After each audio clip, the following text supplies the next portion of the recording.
48 घंटे का अल्टीमेट है और 48 घंटे में अगर स्कूलों में काम शुरू नहीं हुआ और हमला करने वालों पर अगर कार्रवाई नहीं हुई, उनको गिरफ्तार नहीं किया गया, तो फिर शिक्षा मंत्री का इस्तीफा मांगेंगे। और खुद अभिजीत दीपके वो जाकर के जयपुर में, जहां पर कल सीजेपी की टीम के ऊपर हमला किया गया, और जो हमलावरों की तस्वीर है वो भी सामने आ गई है। हमलावर वो सीधे बीजेपी से जुड़े हुए लोग हैं। और तो और बीजेपी के जो शिक्षा मंत्री हैं वो कह रहे हैं जो हुआ है वो सही हुआ है, सीजेपी के लोगों पर हमला हुआ है, ये बिल्कुल सही हुआ है। पत्थर मारे गए हैं, लड़कियों के ऊपर रेत भूसा फेंका गया है, और शिक्षा मंत्री कह रहे हैं जो हुआ है वो ठीक हुआ है। याद करिए, नरेंद्र मोदी साहब कहते थे कश्मीर के छात्रों को लेकर के कि इन पत्थरबाज युवाओं को बना दिया गया है, हम इनके हाथ से पत्थरों को दूर फिकवाएंगे और इनके हाथ में लैपटॉप देंगे, इनके हाथ में कुरान देंगे। लेकिन खुद बीजेपी के लोग पत्थर लेकर के अगर मार रहे हैं तो मोदी जी, इनका इलाज क्या होगा? इनके ऊपर कौन सी 370 लगाई जाए, इनकी कौन सी 370 हटाई जाए? ये पत्थरबाज कहां से आ रहे हैं और इन पत्थरबाजों को 500-500 रुपए कौन फंडिंग कर रहा है? कौन है जो 500-500 रुपए में इन पत्थरबाजों को वहां पर लगा करके और पत्थर लड़कियों के ऊपर, छात्रों के ऊपर मरवा रहा है? दरअसल कल सीजेपी की टीम गई जयपुर के अंदर। स्कूल चल रहा था पिछले 2.5 साल से, 2.5 साल से स्कूल चल रहा है भैंस के तबेले में। भैंसों का तबेला है और भैंसों के तबेले में जहां पर भैंसों का भूसा रखा हुआ है, वहां पर उस तबेले में 2.5 साल से सरकारी स्कूल चल रहा है। और उस सरकारी स्कूल का मुआयना करने के लिए सीजेपी के लोग गए और उसके बाद में ये सब कुछ हुआ। 48 घंटे में अगर ये गुंडे आज अरेस्ट नहीं हुए, 48 घंटे में अगर पुलिस ने इनको अरेस्ट नहीं किया, 48 घंटे में अगर ये ऑर्डर विड्रॉ नहीं किया गया, तो बात अब स्कूलों से ऊपर उठकर मदन दिलावर के इस्तीफे पर जाएगी, क्योंकि ये मदन दिलावर की शह के बिना संभव नहीं था। अब जिस तरीके से सब कुछ हुआ, इसके बाद में कायदे से तो जो शिक्षा मंत्री, उनको कहना चाहिए था कि भैया गलत हुआ है, हम हिंसा की निंदा करते हैं, हम हमले की निंदा करते हैं, लेकिन चाल चरित्र चेहरा संस्कार दिखाई दे जाते हैं। चाल चरित्र चेहरा संस्कार जो है वो साफ साफ नजर आते हैं। ये आप शिक्षा मंत्री का जवाब देखिए। शिक्षा मंत्री जो है वो राजस्थान तक मीडिया चैनल पर बात करते हुए कह रहे हैं कि आशुतोष रांका, सीजेपी के जो प्रवक्ता हैं, उनका सही हुआ, माहौल खराब करने के लिए आए थे।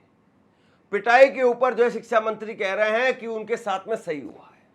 अभिजीत दीपके ने जो है वो इसको लेकर के रिप्लाई किया है कि जैसा हमने पहले बताया था वैसे ही हुआ है, बिल्कुल कोऑर्डिनेट करके, और बीजेपी ने हमला करवाया है। और इसीलिए शिक्षा मंत्री वो कह रहे हैं जो हुआ है वो सही हुआ है। दरअसल जिन लोगों के ऊपर बहुत बड़े बड़े मुकदमे हों तो उनको ये मार पिटाई वाला मामला बहुत सीरियस दिखाई नहीं देता है। उनको छोटी मोटी हिंसा से कोई बहुत ज़्यादा फर्क नहीं पड़ता है। ये जरा आप रिकॉर्ड देखिए, इसमें टॉप में अगर कोई है तो शिक्षा मंत्री है। मुकदमों में टॉप पर शिक्षा मंत्री है। एक ऐसे व्यक्ति को बीजेपी ने शिक्षा मंत्री बना करके रखा है जो मुकदमों में टॉप पर है। ऐसा व्यक्ति वो टॉप पर है साहब। सैल्यूट है भाजपा को। और इनकी पर्ची भी मोदी जी के दफ्तर से ही गई होगी, क्योंकि राजस्थान में जो सरकार है वो खुद पर्ची की सरकार है। और शिक्षा मंत्री किसको बनाना किसको नहीं बनाना है भजनलाल शर्मा का फैसला नहीं होगा।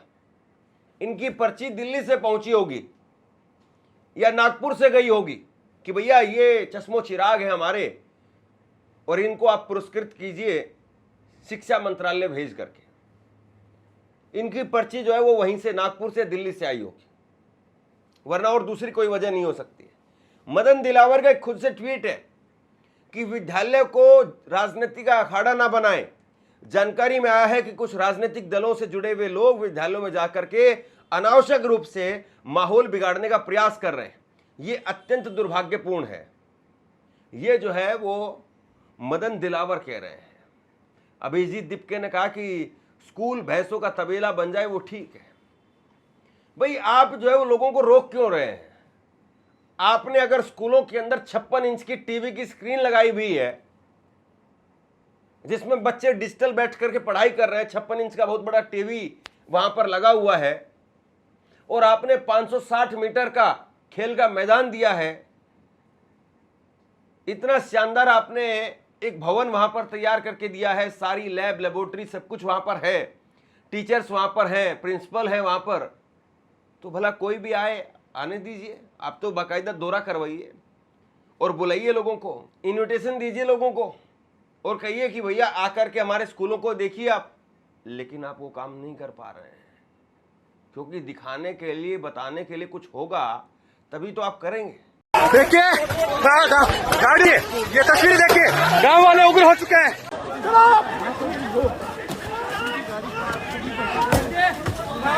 गाड़ियों के साथ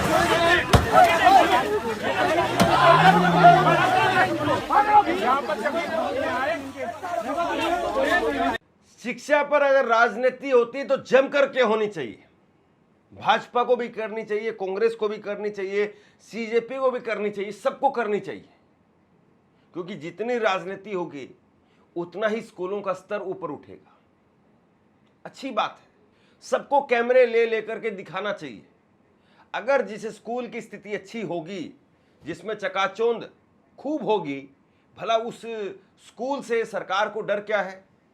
लेकिन जहां पर स्कूल ऐसे हैं कि भैंसों के तबेले में स्कूल चल रहे हैं, अगर वहां कोई जाएगा तो साफ दिक्कत तो होगी। अब मदन दिलावर को जवाब दिया आशुतोष रंका ने, उन्होंने कहा है कि आपसे ज्यादा नकारा, नाकाबिल और भ्रष्ट शिक्षा मंत्री पूरे देश ने नहीं देखा। आप में दम नहीं है 2 मिनट शिक्षा के मुद्दे पर बात कर लें, आपको सिर्फ गुंडागर्दी और हिंसा फैलाना आता है। हमारे बच्चे भैंसों के तबेले में पढ़ रहे हैं, इससे आपको कोई फर्क नहीं पड़ता है। आप चाहते हैं कि पूरे देश के बच्चे आपकी तरह से अनपढ़ और गुंडे बने। आपका टाइम खत्म हो चुका है, जितनी गुंडागर्दी करनी है कर लीजिए। भाजपा के किसी नेता का तो छोड़ दीजिए, आप भाजपा के किसी कार्यकर्ता का बच्चा भी तबेले वाले स्कूल में नहीं जाता होगा।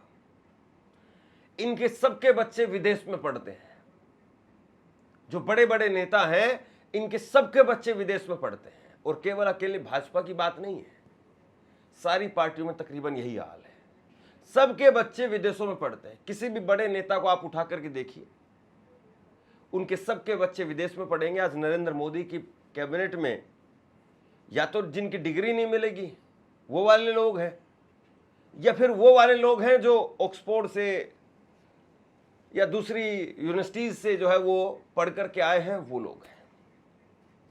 हालांकि बीजेपी में पढ़े लिखे लोगों की बहुत कमी है।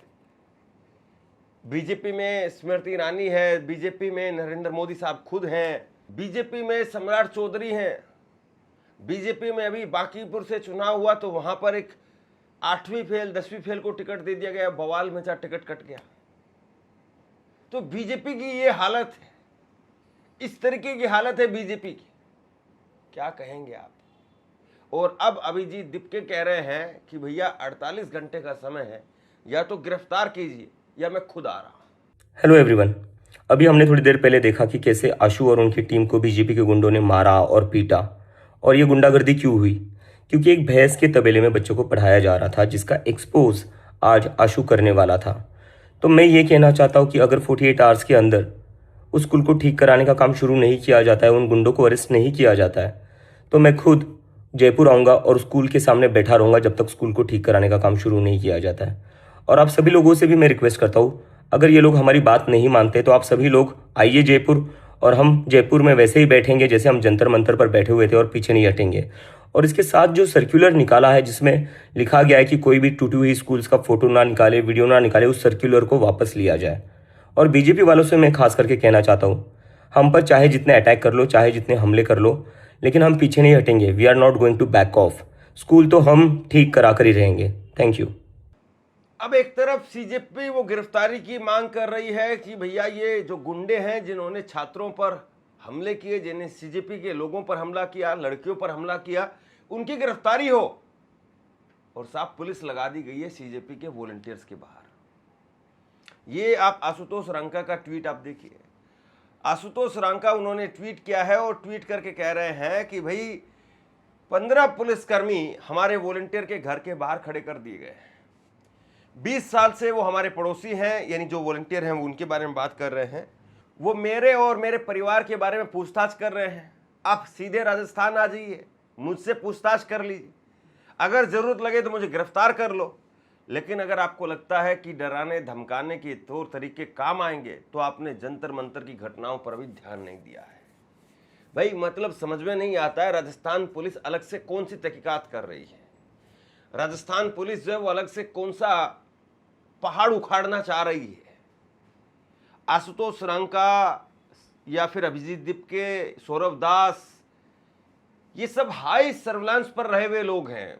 मतलब जब सीजेपी का प्रोटेस्ट चल रहा था तो क्या सरकार ने कोशिश नहीं की होगी? सेंटर लेवल पर तमाम एजेंसियों ने घोड़े खोले हुए थे कि कुछ भी मिल जाए, कोई सीडी मिल जाए, कोई कहीं पर पैसे का लेन देन मिल जाए, कहीं कुछ मिल जाए, इनको दबा देंगे वहीं पर। मोदी जी ने शिक्षा मंत्री का इस्तीफा लिया है, मजाक नहीं है ये। और शिक्षा मंत्री का इस्तीफा बिल्कुल आखिरी में हुआ होगा, बिल्कुल आखिरी में।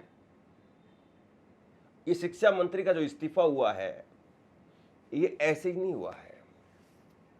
आप सोचिए इसके पीछे वजह क्या रही होगी। और इसलिए अब जिस तरीके से जो कुछ हो रहा है इसको समझना बहुत जरूरी है कि अगर सीजेपी वहां पर झंडे गाड़ करके बैठ गई तो फिर क्या होगा। एक बार जरा ये नारे देखिए आप, जय श्री राम के नारे लग रहे हैं। जय श्री राम के नारों का क्या मतलब है?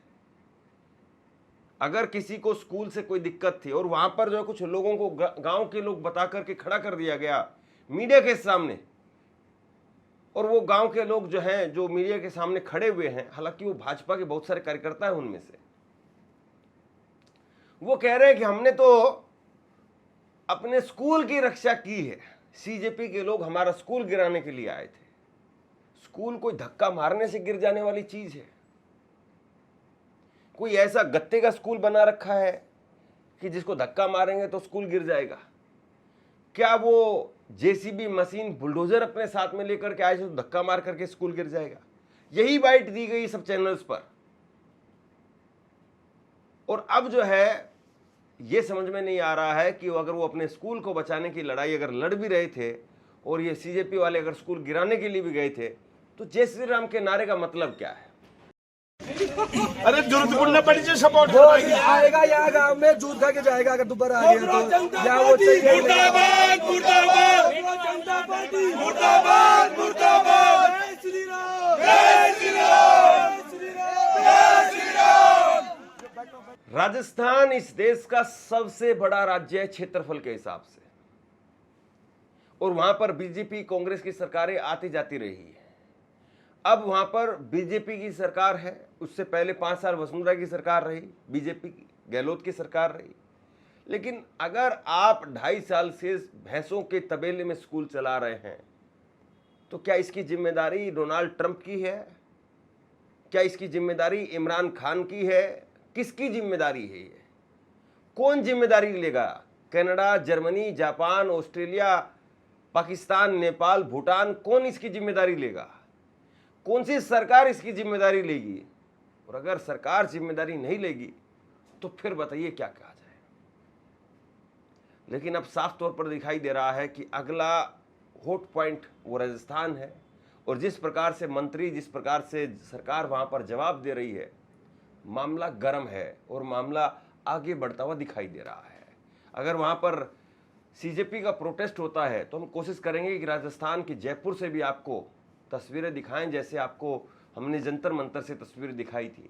और जाहिर सी बात है अगर स्कूलों को लेकर के कहीं पर आवाज़ उठती है तो वो बात सुनी जानी चाहिए। आप क्या सोचते हैं नीचे कमेंट सेक्शन में लिख करके ज़रूर बताइए। इस वीडियो को लाइक कीजिए और चैनल को ज़रूर सब्सक्राइब कीजिए। शुक्रिया, थैंक यू।